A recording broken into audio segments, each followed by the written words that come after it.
What's going on, APlus's Nerd Mixes? It's your boy Indy Uchiha, and man, we do seriously apologize for these reviews going up late. We've all been dealing with issues of not having power. This weather has really cut us out. I haven't had internet at the crib, but one of my first priorities was to make sure to get this Batwoman review up for you guys, because I know you guys have been asking about that particular episode and how it was. I appreciate the outreach and you guys wanting to know my opinion on this episode. It makes me feel like our A+ opinions over here on this network are really valued, and you just don't understand how much that actually means to us, you know what I'm saying, and our network over here. But without further ado, let's get into Season 2, Episode 4, Fair Skin, Blue Eyes. Now, this episode in particular was stellar to me. There were a lot of things I liked about it. There were some things I didn't like about it. There's a way that Black Lightning itself is Black AF. You know what I'm saying? Like it's a really prominent African American show. It shows the struggle and strife of what we go through. There are some aspects of Batwoman here that seem a little forced. Not only is the character, you know what I'm saying, gay, the character's black and the character's female, and she seems to hit all the tropes and everything going into what she goes through, and it just doesn't seem like it's a natural look back on the black experience as is when I'm watching Black Lightning. You know what I'm saying? So getting past that, it was actually a really, really good episode. I would personally have to say I was very impressed by what I saw. The way they're using the flashbacks akin to, you know, shows like Arrow to get us in on Ryan's past and everything she went through, to me is very interesting. But there's one lingering aspect to this show that I feel like is dragging on a little bit too long. The fact that even though Ruby Rose decided to leave the show and take her character of Kate Kane with her, they're still depending on that character a little bit too much in order to keep the story going forward. It's kind of like with me with Alice, her vindictive nature of wanting to kill Kate herself, and the fact that she wants to find Kate and bring her back just so she can kill her, get her revenge. I feel like with Commander Kane, you know what I'm saying, still being alive, that he should hold more enough fire, you know what I'm saying, in Alice to be that person who receives her vengeance. It shouldn't have to be, you know what I'm saying, Kate. It's got Sophie tied up. Sophie is somebody who just came out as a gay woman. She's black. She's, you know what I'm saying, one of the lead crows. I feel like there's so much more she could do than be stuck with Alice trying to find Ocean in order to be able to, you know what I'm saying, find Kate Kane. There's so much more this character be doing. It's so much more she could have going on with Julia. This whole thing with her being wrapped up in Kate and having these emotions for Kate, and Kate possibly being alive, it's just a little bit too much for me. You know what I'm saying? It's to me, it's hindering a character that can actually grow.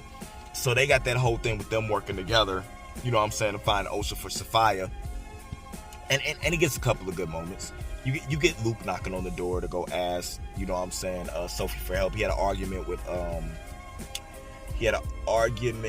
with Kate's younger sister, and because she doesn't believe, you know, she's taking over the bar, she's moved into Kate's place. You could tell she's hurting, that she missed Kate, that she's mad she didn't spend no time, she didn't really understand Kate, that she's taking over everything that Kate has in order to try to stay closer to her, but she just doesn't want to hold on to the feeling that Kate might be alive and then deal with her not being there, have to deal with that pain. So she wants to go ahead and grieve and let go now.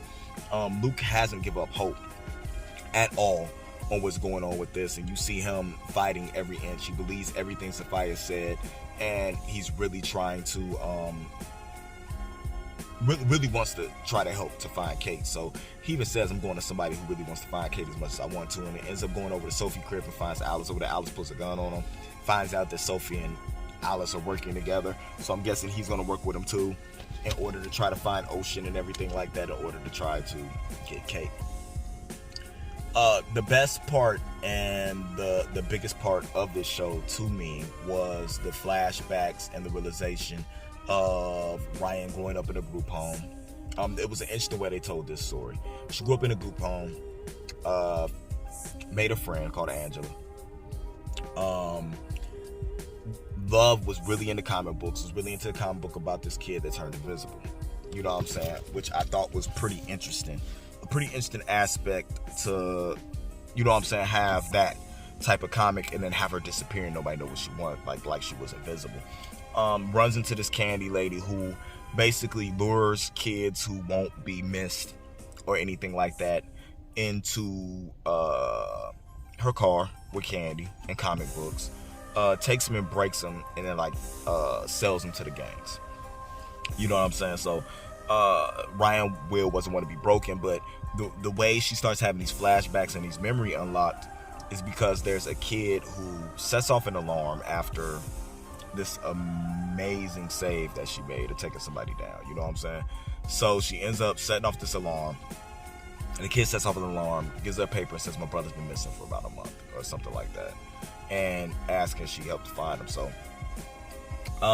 Ryan, knowing exactly how that feels, really wants to help this kid, but wants to help this kid as Ryan rather than Batwoman, so you see her face to know that, you know what I'm saying, somebody actually cares because she's been in that position, which is really interesting how they're tying this all into the story and the lore that was put into the first season, right?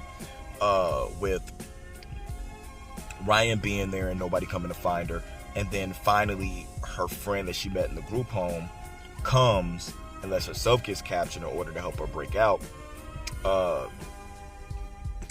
She didn't want that kid to feel like nobody found her. So when she finds the candy lady, she goes. They end up knocking her out, you know what I'm saying, tiring her up. It's a real interesting aspect. She ends up breaking free, beating up the candy lady, finding out where the kid went, you know what I'm saying, where the kid's at. And the kid has already been brainwashed, was going to become part of the Faceless Society, I think it was. And to get initiated in, he was going to kill Commander Kane. Man, really? When Commander Kane got tricked, somebody told him that they had information on who ordered the hit, you know what I'm saying, on Kane's plane, and he ended up getting captured. So to get initiated to the Face Society, you had to kill a crow. What better crow to kill than the Commander of Crows himself? So Batwoman ends up saving them, Commander Kane and the boy, tells them to get up out of there, leaves them in crow and like Faceless territory, so keep the boy safe because there might be more around the corner instead of getting them both out of there. It was very interesting to me. But the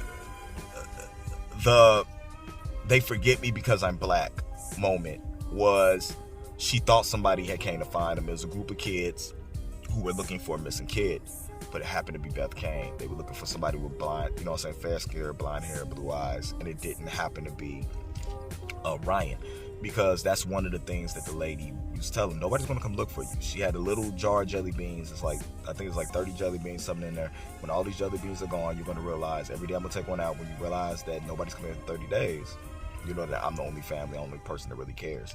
So it was interesting the way the mind screw, you know what I'm saying, the way that she used to affect the kids. It was really crazy, man. I don't like the aspect that everything that can happen wrong to not only African American person, but a female who's queer. Everything that could happen to her go wrong is actually going wrong. I don't feel that.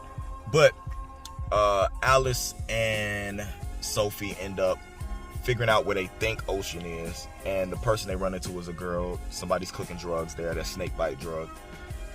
She ends up getting away and kind of find out the same girl that was squatting there or who was into making a snake bite is actually Ryan's friend. Wow. And then they reconcile at the end. So, I mean, the episode was pretty cool, but I don't know if certain aspects are bothering me because I just don't like the fact that black people are always shown in that light, it feels like, because all of us aren't from that. Like we all go through a struggle, but like there's different levels. There are rich African American people there, you know what I'm saying, there's different aspects. We all just don't come from the worst of the worst, you know what I'm saying? So maybe that's what's bothering me so much. What did you guys think about the episode? I thought it was pretty cool. I'm liking where this season is going so far. I actually think it's pretty good. I checked the records. Somebody put it in the group chat for APlus that it had the lowest ratings of a Batwoman episode so far. And I honestly think that has to do with it being Valentine's Day. Batwoman streams very well, and then the replays for the DVRs and stuff, they're pretty good. So we'll see what that looks like, you know what I'm saying, by the end of the week. But let me know what you thought in the comments below. Don't forget to follow us on Patreon. Follow us on APlus Opinions on Twitter, Facebook, and Instagram. You can follow me personally at NerdMixAlpha everywhere, man. Just let me know what y'all thought. I thought the episode was pretty cool. Talk to you guys later. Keep it A+. This has been a Nerd Mix. Indy out.